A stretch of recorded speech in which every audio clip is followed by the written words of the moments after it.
Welcome to Feed Dump, where this week in honor of my new lipstick, wear all shades of lipstick. By the way, my shade of lipstick is Cruella, which is awesome. Joining me this week is Eggplant Raven Shade. Black, like the stains on my collar. No, wait, that's gross. And Springtime Peony. Okay, yeah, I guess I'm a spring, or maybe a fall, or maybe a winter. Could I be a summer? Researchers at the University of Queensland have found a reason that British people are so average. Turns out they think it's sexual selection. Well, it does make sense. The most popular magazine in the UK is Average Men's Quarterly. Well, I'm off to England, where I, being highly regarded, will net myself a neglected above-average woman. Actually, Cam, I'm so sorry, but at 6 feet tall, you are well above the British average, because what I'm talking about is height. See, turns out British people are very average-heighted compared to other Europeans. In fact, Scandinavians are on average the tallest, and Italians and Southern Europeans are on average the shortest, but Britons are right in the middle.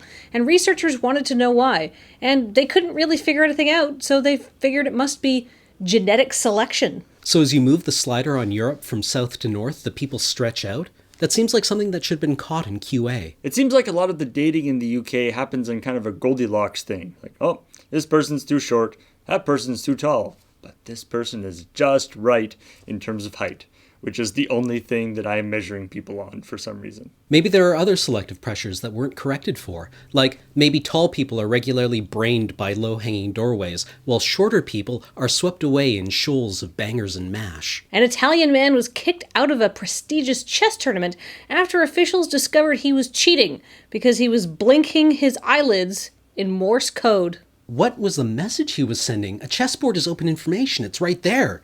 It's more work to blink it out than it is just to look. So here's what happened. A referee started getting suspicious when this guy, who was ranked 51,386th in the world, started beating much better players. And so they decided to see what was happening, as one does not typically go on a chess tear.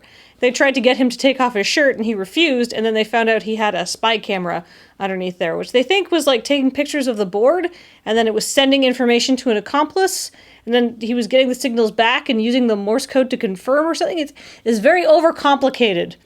I think the moral here is don't make things too complicated, or you will get caught. And now all his dreams of crushing those high-profile chess tournaments and raking in mad chess sponsorship deals and just nailing hot chess groupies, all torn asunder. SMH. After all the stuff we've said here, making fun of this guy, I think the thing that is most impressive is that they caught him because it was working. He actually was beating people who he shouldn't have beat. That is amazing. I mean, kudos to the guy for coming up with a plan that worked, but how bad does it have to feel to get busted because the officials are like, whoa. This guy's way too stupid to beat players this good. A Portland man is facing charges after authorities reported that he urinated on fellow passengers during a JetBlue flight. Here's what happened. Apparently he'd been sleeping for most of the flight, so people were ignoring him. And then when they were about 30 minutes away from landing, he stood up and started pissing through the cracks onto the people in the row in front of him. But then he lost his balance and sprayed urine up in the air on several other passengers and pieces of luggage. Great. Now I'm going to have my penis checked when I go on a flight. You mean the TSA doesn't check your penis when you go through security now? Well, now I just feel really unloved. Is it wrong that I kind of want to see that in slow motion, maybe with an orchestral soundtrack? In brackets, R. Kelly joke. I wonder what it's like to watch an arc of urine flying towards you while you're on a plane. I mean, do you just watch it coming through the air? Do you have time to get your hands up? Or is it like one of those things where you can't believe what's happening to you and you just watch in dumbfounded horror? Does your jaw drop open from the shock of the whole thing? And then right before it comes to make contact with your face, do you realize that your mouth is hanging open in awe and shock? I have a lot of questions about this. On the plus side, this did happen near the end of the flight. If it had happened at the beginning of the flight, then you would have just had to spend the entire flight covered in urine with a guy there who clearly has bladder problems. If VDump has taught us anything, it's that when someone does something actionable on a flight, they usually turn the plane right around and arrest them. That's not better. Now you're still covered in urine, but you're late. And you didn't even get to be drunk. The man in question is facing charges for criminal mischief and offensive littering. Is that it? How do we as a civilization not have a criminal charge for weaponized urination? You know what else we haven't developed as a society?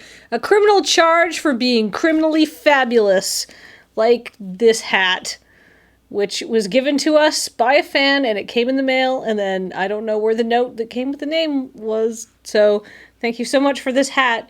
It is a delight, as in it reflects delight, because of all de-sequins. Okay, I'm done making terrible jokes now. Bye.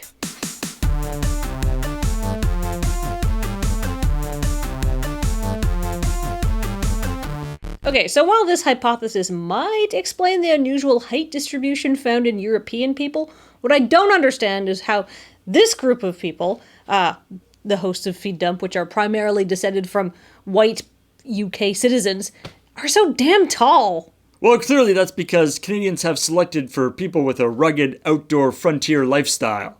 Like, spider! No, it was just a bit of fluff. We're okay.